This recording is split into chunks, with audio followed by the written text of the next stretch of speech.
এখন শুনবেন green party বাংলাদেশের চেয়ারম্যান রাজু আহমদ খানের বক্তব্য। আসসালামু আলাইকুম, আমি রাজু আহমেদ খান, গ্রিন পার্টি বাংলাদেশের চেয়ারম্যান এবং পলিটিক্স ক্লাবের প্রধান সমন্বয়ক। আপনারা দেখেছেন খবরের শিরোনাম যে দেশে 68%-রও বেশি ধর্ষণ বেড়েছে। এখানে আমার দুটো কথা আছে। তার আগে একটি খবরে দেখলাম যে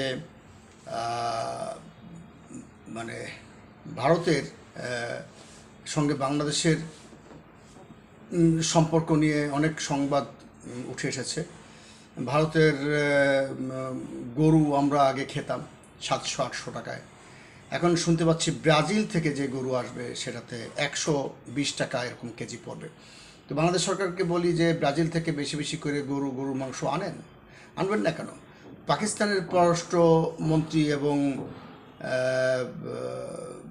উপপ্রধানমন্ত্রী বাংলাদেশ সফর করছেন এবং কি বার্তা নিয়ে এসেছেন, কি ব্যবসা বাণিজ্য দিবেন সে বিষয়ে তো আলোচনা হবে। তো ওনার ডাক নাম হচ্ছে দার। তো কি বাংলাদেশের জন্য কি হবে, পাকিস্তান কতটুকু ব্যবসা বাণিজ্য বা রাজনীতিতে ছাড় দেবে সেটা দেখার বিষয় আছে। চায়নাও সেভাবে এগিয়ে এসছে। আমরা দেখেছি বিভিন্ন রাজনৈতিক দলের নেতারা চায়না ছুটে যাচ্ছেন। ইসলাম ধর্মে একটি কথা আছে যে জ্ঞান অর্জনের জন্য আপনারা শুধু চীন পর্যন্ত যান। আমি জানি না এরা কি এনসিপি থেকে আরম্ভ করে বিভিন্ন গণ অধিকার পরিষদ, বিভিন্ন দলের নেতারা চায়না ছুটছেন এবং সেখানে কি তারা জ্ঞান অর্জন করতে যাচ্ছেন নাকি জ্ঞান দিতে যাচ্ছেন সেটা আমার সঠিক ধারণা নেই। সামনে নির্বাচন আসন্ন, সেই নির্বাচনে একদল বলছে পিআর পদ্ধতি, একদল বলছে পিআর পদ্ধতির আমরা পক্ষে না। এটা নিয়ে অনেক ব্যাখ্যা আছে। ছোটো ছোটো অনেক রাজনৈতিক দলগুলোকে, যেমন বড় রাজনৈতিক দলগুলো স্পেস দিচ্ছে না এবং স্পেস পাওয়ার জন্য কিংবা ভোটের আনুপাতিক হার বিবেচনায় পেয়ার পদ্ধতিটা কার্যকরী। তবে পেয়ার পদ্ধতির বিরুদ্ধে অনেক কথা উঠে এসেছে যে আপনি আপনার নির্বাচিত প্রতিনিধিকে দেখতে পাবেন না, বা আপনি এক জায়গায় ভোট দিলেন সেটার অন্য প্রার্থী বিজয়ী হয়ে গেল, আপনার মনের মতো প্রার্থী হয়তো বিজয়ী হতে পারলো না। এই ধরনের মুখরোচক অনেক কথা পেয়ার পদ্ধতির বিরুদ্ধেও প্রচলিত আছে।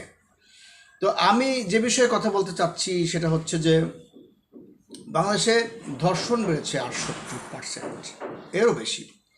তো বাংলাদেশের মানুষকে আমি বলছি যে আপনাদের কি বউ নাই, আপনাদের কি স্ত্রী নাই, আপনাদের কি একটা বিয়ে করেছেন আর 2-3টা বিয়ে করার স্কোপ নাই? আপনারা কেন ধর্ষণ করতে যাচ্ছেন? প্রথম কথা হচ্ছে যে যেটা আপোষে হচ্ছে ব্যভিচার, সেটা কিন্তু অহরহ হচ্ছে, যেখানে সেখানে হচ্ছে। পরবর্তীতে যখন বিয়ের কথাবার্তা হচ্ছে, বিয়ে না হলে সেটাকে ধর্ষণ বলে চালিয়ে দেওয়া হচ্ছে, কিংবা রাজনৈতিকভাবে হেনস্থা করবার জন্য রাজনৈতিক কৌশল হিসেবে অনেকের প্রতি আক্রোশ, বিক্ষোভ এবং যাকে বলে প্রতিহিংসা চৈতাত্য করবার জন্য ধর্ষণ করা হচ্ছে। এবং সবসময় এই দুর্বল জাতির নারী আক্রমণের শিকার হচ্ছে, অন্যায়ের শিকার হচ্ছে। সত্যি কি মানুষ তার জৈবিক চাহিদা মেটানোর জন্য ধর্ষণ করছে? এটা নিয়ে সমাজবিজ্ঞানীরা ভাববেন সত্যি কি তারা তার জৈবিক চাহিদা মেটানোর জন্য ধর্ষণ করছেন কিনা। কারণ বাজারে যারা ধর্ষণ করে তারা বাজারে অনেক সুবিধা পাচ্ছেন বা পাবেন, যারা স্বল্প খরচে আপনার তার এই চাহিদা মেটাতে পারে এবং মেটাচ্ছেও, যাদেরকে আপনারা পতিতা বলেন, যাই বলেন।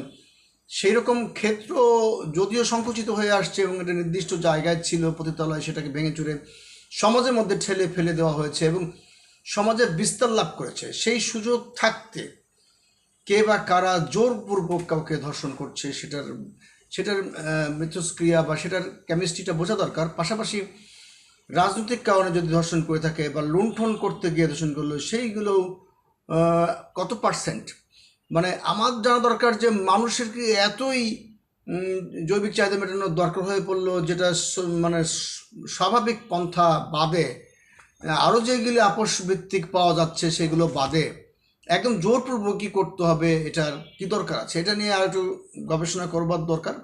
তবে আমি বলি, ধর্ষক পাওয়া মাত্র তাকে ফাঁসি দিতে হবে। কারণ এটাতে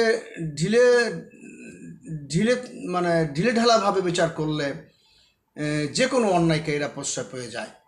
তবে প্রকৃতভাবে এটা জানা দরকার যে আসলে এটা ধর্ষণ হচ্ছে কি না, নাকি এটা কোনো মানে আপোষমূলক কিছু, যেটা অনেকেই করছেন এবং বলছেন যে আমাকে সামনে বিয়ে করবে, পরবর্তীতে বিয়ে না করলে বলছে আমাকে ধর্ষণ করেছে। এটা দর্শন এবং ব্যভিচারের মধ্যে পার্থক্যগুলো বোঝা দরকার। আমি এই বিষয়ে বেশি বাড়াবো না। আগামীতে যে নির্বাচন আসছে, নির্বাচনে জনগণের প্রতিনিধি নির্বাচন করবার যেই পদ্ধতি, সেই পদ্ধতিটাকে বিশেষ করে নির্বাচন পদ্ধতিকে কলুষিত করা হয়েছে। সেখানে অনেক অনেক জায়গায় রাজনৈতিক দলগুলোর অফিস থাকতে হবে, যেটা হলো ভিজুয়াল অফিস।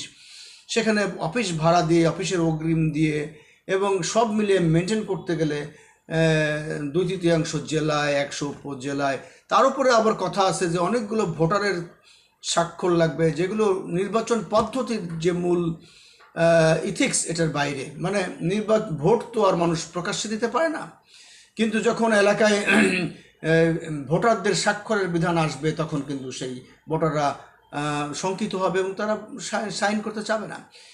এবং এমনকি বিভিন্ন জেলায়, থানায় আপনি যখন অফিস নিতে যাবেন, সেই বাড়িওয়ালারা কিন্তু অফিস ভাড়া দিতে চায় না, এই অভিযোগ আছে। তাহলে এইখানে এই আইনে সংশোধন করার দরকার ছিল যে কোনো বাড়িওয়ালা কোনো অফিস ভাড়া দিতে অস্বীকৃতি জানাতে পারবে না। হ্যাঁ, এটা হতে পারে যে আবাসিক এলাকার মধ্যে কি করে অফিস হয়, সেখানে জনগণ আসবে বহিরাগত এবং রাজনৈতিক আলোচনা, হট্টগোল হবে, হইচই হবে। তাহলে নিশ্চয় কমার্শিয়াল এবং আবাসিক এলাকাগুলো ভাগ করে কমার্শিয়াল এলাকার বাড়িওয়ালাদেরকে নোটিশ দেওয়া দরকার যে তোমরা যে কোনো রাজনৈতিক দলের অফিস দিতে বাধ্য থাকবে। আপনি মানে 80 মণ তেলও পড়বে না, রাধাও আর নাচবে না, এই ধরনের আইন, কালো আইন প্রণয়ন করেছেন যে অফিস থাকতে হবে, কিন্তু বাড়িওয়ালারা ভাড়া দিচ্ছে না, সেই অভিযোগগুলোকে আপনারা আমলে নিচ্ছেন না। এসব বিষয় নিয়ে আরও বিস্তারিত আলাপ করব আমি গ্রিন পার্টির চেয়ারম্যান রাজু আহমেদ খান। গ্রিন পার্টির জন্য সবার দরজা উন্মুক্ত, যে কেউ গ্রিন পার্টিতে জয়েন করতে পারবেন এবং যে কেউ মানে মনের আনন্দে গ্রিন পার্টি ছেড়ে চলে যেতে পারবেন। আমাদের গ্রিন পার্টি যারা চলে যায় অন্য দলে, সেই অন্য দলের প্রচার প্রসারও আমরা করি, আমরাও তার শুভকামনা করে সার্কুলার দিয়ে দিই। মানে প্রতিহিংসাকে গ্রিন পার্টি কখনোই মেনে নিতে পারে না।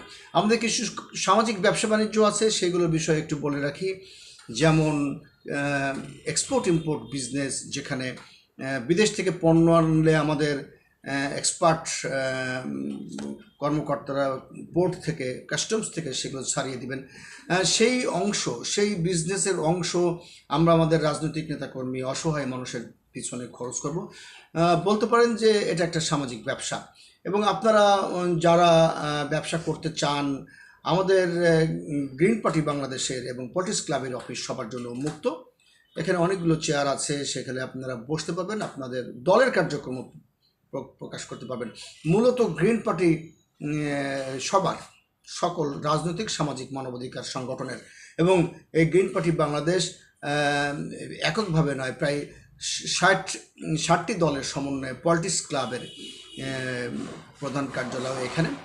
রাজনৈতিক সংস্কৃতির পরিবর্তন করবার জন্য, একটি গণতান্ত্রিক ধারায় মানুষের ভোট ভাতের অধিকারকে রক্ষা করবার জন্য আপনার যে রাজনৈতিক চর্চা, আপনার যে রাজনৈতিক কর্মসূচি, সেগুলো আমরা প্রচার করব এবং সেগুলো আমাদের অফিসে এসে আপনারা ধারাবাহিকভাবে বর্ণনা দিতে পারবেন, প্রেস রিলিজ দিতে পারবেন, সংবাদ সম্মেলন করতে পারবেন। এবং গ্রিন পার্টি বাংলাদেশ এক কথায় সবার।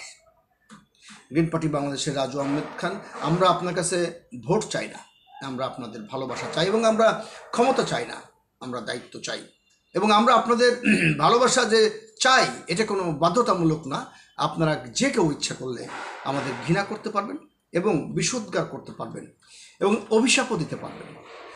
কোনো অবস্থাতেই আপনারা যদি আমাদের কোনো আলোচনা বা কোনো স্ট্যাটাসে কমেন্ট অপশনে যদি গালাগালাজ করেন বা বিষোদ্গার করেন কিংবা সমালোচনা করেন, আপনাদের সেই কমেন্ট আমরা মুছেও দেব না। আমরা জানি যে ভুল ত্রুটি আমাদের থাকতেই পারে এবং পৃথিবীর কোনো মানসিক ভুল ত্রুটির ঊর্ধ্বে নয়। আমরা চাই যে বাংলাদেশে একটি সুষ্ঠু গণতান্ত্রিক ধারায় একটি সরকার গঠিত হোক। আপনারা অনেকেই হয়তো বলতে পারেন যে আওয়ামী লীগ তো তার নিবন্ধন তো বাতিল করা হয়নি, কিন্তু তাদের রাজনৈতিক কর্মকাণ্ড স্থগিত করা হয়েছে। কিন্তু একটি কথা মনে রাখবেন যে আগামী নির্বাচনে কিন্তু আওয়ামী লীগের 30 বলেন 40 বলেন যত পার্সেন্টই হোক, সেই সব জনগণ কিন্তু ভোট দিবে, তাদের কিন্তু ভোটার তালিকা থেকে নাম কাটা হয়নি। অতএব বাংলাদেশে যারা রাজনীতি করেন বিভিন্ন দলের, তারা কিন্তু আওয়ামী লীগের সমর্থক গোষ্ঠীর কাছেও যাবে। অতএব মনে রাখতে হবে যে সবাইকেই নিয়ে বেঁচে থাকা, সবার কল্যাণ করাই হচ্ছে একটি রাজনৈতিক দলের কাজ। এমন যেন না হয় যে আমার দল যিনি করেন না তাকে আমি ক্ষতি করব, তাকে আমি হ্যান করেন গা ত্যান করেন গা, তা না। আপনার দল সবাই করবে না, তাই না? কিন্তু সবাই আপনার শুভাকাঙ্ক্ষী নাও হতে পারে, কিন্তু আপনি সবার জন্য নিবেদিত প্রাণ। এই শর্তে যদি রাজনীতি করেন তাহলে আপনি পলিটিক্স ক্লাবের একজন সম্মানিত সদস্য হতে পারবেন এবং এখানকার এক্সিকিউটিভ কমিটিতেও আপনার সুযোগ হতে পারে। গ্রিন পার্টির বাংলাদেশ পলিটিক্স ক্লাবকে লিড দেয় না। গ্রিন পার্টির বাংলাদেশ সহ আরও 50-60টি দল পলিটিক্স ক্লাবকে দিক নির্দেশনা দেয় বাংলাদেশে যাতে হানাহানি, মব ভায়োলেন্স না থাকে, বাংলাদেশের জন্য সন্ত্রাসবাদ, চাঁদাবাজি না থাকে। তাই আমি বলি যে আপনারা যারা চাঁদাবাজি করছেন, আপনাদের চাঁদাবাজি করতে আমরা ঠেলে দিয়েছি। কেননা এই জন্যই যে কর্মসংস্থানের বড়ই অভাব, বেকার সমস্যার সমাধান হচ্ছে না। বাংলাদেশের শিক্ষিতদের মধ্যে 2/3 66% বেকার। এবং এই যে মামলা জট, এই যে মানুষ যখন ছোটোখাটো অন্যায় কলা কচু চুরি করে জেলখানায় যায়, সেখান থেকে কিন্তু তার পরিবাররা অনিশ্চয়তার মধ্যে পড়ে, তাদের আয় রোজগার থাকে না, তার ছেলেরা কিশোর গ্যাংয়ে যোগ দেয় বা ছিনতাই পকেটমার হয়। সেগুলো রাষ্ট্র ভেবে দেখবে কীভাবে অন্যায় কমিয়ে আনা সম্ভব এবং কীভাবে বিচারকে বিলম্বিত না করে দ্রুতগতিতে বিচার করা সম্ভব, এবং সেই সাথে মানুষের কর্মসংস্থানের ব্যবস্থা করা, বিদেশি বিনিয়োগকে আকৃষ্ট করে এখানে মিল কল কারখানা প্রতিষ্ঠা করা, যাতে কেউ আর চাঁদাবাজি করে ইনকাম করতে না হয়। প্রত্যেকেই কিন্তু একটি পেট আছে, পরিবার আছে, মাথায় রাখতে হবে। প্রত্যেক রাজনৈতিক দলকেই বলি, বিশেষ করে তারেক জিয়াকে বলি, আপনি অন্যান্য রাজনৈতিক দলের মতো, যেমন জামাতে ইসলামের হাসপাতাল আছে, তাদের কিন্তু অনেক প্রতিষ্ঠান আছে যেগুলো ইনকাম করে, আয় করে, তাদের ব্যাংক আছে। তো আমি বিএনপিকেও বলবো, অপরাপর অন্যান্য রাজনৈতিক দলকেও বলবো যে আপনারা আপনার দলীয় পরিচয়ে ব্যবসা বাণিজ্য, কলকারখানা, ইন্ডাস্ট্রি দেন, সেখান থেকে ব্যাপক কর্মসংস্থান হবে এবং আপনাদের একটি বিরাট আয় হবে। সেই আয় থেকে আপনার দলীয় কার্যক্রম চালাতে পারবেন। সেই কনসেপ্ট থেকেই আমরা সামাজিক বিজনেস খুঁজছি। যদি কেউ গ্রিন পার্টির এবং অন্য কোনো দলের কেউ যদি কোনো ব্যবসার কনসেপ্ট নিয়ে আসতে পারেন আমাদের কাছে, আমরা একসাথে ব্যবসা করব। সেই ব্যবসার টাকা 3 ভাগে ভাগ হবে। দরিদ্র জনগোষ্ঠীর পিছনে খরচ হবে, নিজের পরিবারের পিছনে, এবং অন্যের পরিবার বলতে অসহায়, দুস্থ এবং দলীয় কর্মকাণ্ডে ব্যয় করা যাবে। সবাই ভালো থাকবেন, ভালো সঙ্গে থাকবেন। মনে রাখবেন, এটি কথা আমি বলেছি যে আমি কোনো নেতা নই, আমি নেতা তৈরির কারখানার একজন শ্রমিক। আপনারা যারা দেশের মানুষকে নেতৃত্ব দিতে চান, মানুষের কল্যাণে কাজ করতে চান, মানবাধিকার রক্ষা করতে চান, সামাজিক উন্নয়ন করতে চান এবং অন্যায় দুর্নীতির বিরুদ্ধে সোচ্চার হতে চান, অবশ্যই আমাদের সাথে যোগাযোগ করবেন, আমাদের অফিসে আসবেন। আমরা একসাথে বসে আলোচনা করে ঠিক করব কী করে এই বাংলাদেশকে একটি সুন্দর, দুর্নীতিমুক্ত এবং একটি উন্নয়নকামী রাষ্ট্র হিসেবে বিশ্বের মানচিত্রে তুলে ধরবার জন্য কাজ করা যায় একসাথে। সেই পলিসি আমরা খুঁজব। সবাই ভালো থাকবেন এবং ভালোর সঙ্গেই থাকবেন। আমাদের ভালোবাসা দেওয়া দরকার নেই, আমাদের প্রচুর পরিমাণে ঘৃণা দিবেন, কিন্তু আমরা যদি কোনো ভুল ত্রুটি করি সেই সমালোচনা করবেন। কিন্তু আমরা ঐক্যবদ্ধভাবে এই দেশের কল্যাণে, উন্নয়নে কাজ করতে চাই। এবং আপনি যদি ভালোবাসা আমাদেরকে দেনই, সেই ভালোবাসা শুধু আমাদেরকে দিলে হবে না। দেশের আপামর জনগোষ্ঠী, পিছিয়ে পড়া মানুষ, খেটে খাওয়া মানুষ, না খেয়ে থাকা মানুষের পিছনে কিছু হলেও খরচ করেন, তাদের সাথে থাকেন। আমিও অফিসে আসার পথে 2-4 জন হতদরিদ্র মানুষের খোঁজ খবর নিয়ে যেভাবে পারি তাদেরকে সাহায্য করতে না পারলে বুদ্ধি না দিয়ে পারলেও তাদের পাশে থেকে আলোচনা করতে করতে অফিসে আসি। অতএব পর্দার আড়াল থেকে বের হয়ে আসেন এবং সোশ্যাল মিডিয়ার এই কার্যক্রমগুলোকে অ্যাক্টিভ করেন। মনে রাখবেন, রাজনীতির মাঠ কিন্তু পরিবর্তন হয়ে গেছে। সোশ্যাল মিডিয়া, ফেসবুক, ইউটিউব এগুলো খুব ইম্পর্ট্যান্ট। এইভাবে আপনি আপনাদের বক্তব্য তুলে ধরতে পারবেন এবং মাঠ পর্যায়ে নেতা কর্মীর সঙ্গে অবশ্যই দেখা করবেন। সাধারণ মানুষের পাশে তো অবশ্যই যাবেন, সেটা তো কম্পালসারি, অপরিহার্য। আর সোশ্যাল মিডিয়ায় আপনার নীরব হয়ে থাকবেন এবং মানুষের কাছে আপনার বার্তা পৌঁছে দেবেন না, তাহলে কিন্তু আপনার রাজনীতির সঠিক গন্তব্যে পৌঁছাতে পারবে না। আমি রাজু আহমেদ খান, গ্রিন পার্টি বাংলাদেশের চেয়ারম্যান। সবাইকে জানাই আন্তরিক শুভেচ্ছা, অভিনন্দন। আসসালামু আলাইকুম।